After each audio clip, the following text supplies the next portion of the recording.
Meski libur lebaran sudah berakhir, namun masih ada pemudik tetap melakukan perjalanan keluar kota bahkan luar provinsi. Seperti operasi rutin yang dilakukan Satlantas Polres Prabu Mulih yang berhasil menghadang satu mobil pemudik asal kota Tangerang. Dalam operasi penyekatan ini, pengendara diminta menunjukkan surat-surat kendaraan dan surat keterangan bebas COVID-19. Dari Jakarta mau ke keluarga ke Lahat ya.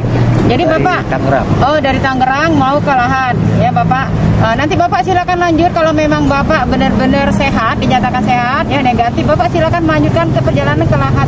Tapi kalau Bapak dinyatakan positif, kami akan merujuk Bapak ke puskesmas terdekat, ke rumah sakit terdekat Pak ya untuk diisolasi mandiri ya. Kasat Lantas Polres Prabu Mulih AKP Lestari mengatakan penyekatan pemudik tetap dilakukan 24 jam. Kegiatan rutin yang ditingkatkan atau KRYD dimulai dari 25 Mei hingga 31 Mei. Nah, di sini kami akan mengecek surat-surat kelengkapan dari penumpang sendiri, apakah sudah mempunyai surat-surat kesehatan bebas dari COVID.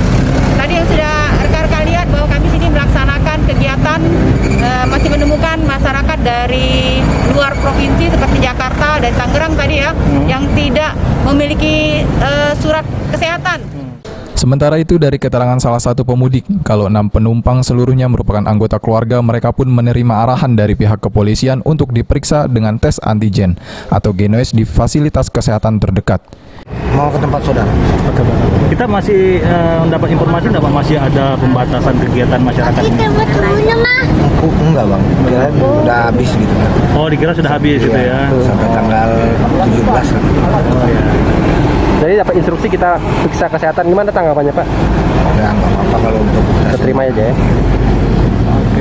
Beni Firdaus, PAL TV. Paling Pak, oke lah lanjut.